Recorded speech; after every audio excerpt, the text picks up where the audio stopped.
திருப்பூர் வெள்ளியங்காடு திருவிக்கா நகரைச் சேர்ந்தவர் பாலமுருகன், வயது 42. கடந்த 3ஆம் தேதி இரவு திருவிக்கா நகரில் நடந்து சென்ற அவரை பைக்கில் வந்த கும்பல் மறித்தது. பாலமுருகனை சரமாரியாக வெட்டி கொலை செய்துவிட்டு தப்பியது. அடையாளம் தெரியாத அளவுக்கு முகத்தை சிதைத்துவிட்டு சென்றனர். ஆட்கள் நடமாட்டம் மிகுந்த பகுதியில் நடந்த இந்த சம்பவம் அதிர்ச்சியை ஏற்படுத்தியது. இது தொடர்பான சிசிடிவி காட்சிகள் வெளியாகி பரபரப்பை ஏற்படுத்தியுள்ளது.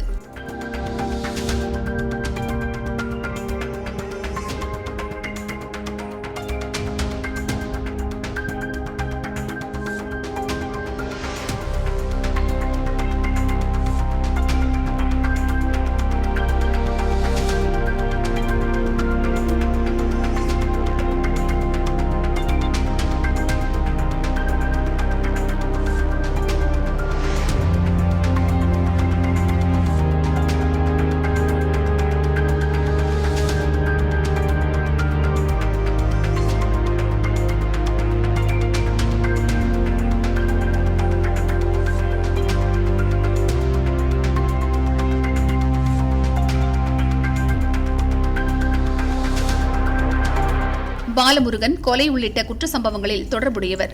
முன்விரோதம் காரணமாக இந்த கொலை நடந்திருக்கலாம் என கூறப்படுகிறது. குற்றவாளிகள் 5 பேர் நேற்று செங்கல்பட்டு நீதிமன்றத்தில் சரணடைந்துள்ளனர். அவர்களிடம் விசாரணை நடந்த பிறகுதான் கொலைக்கான காரணம் தெரியவரும்.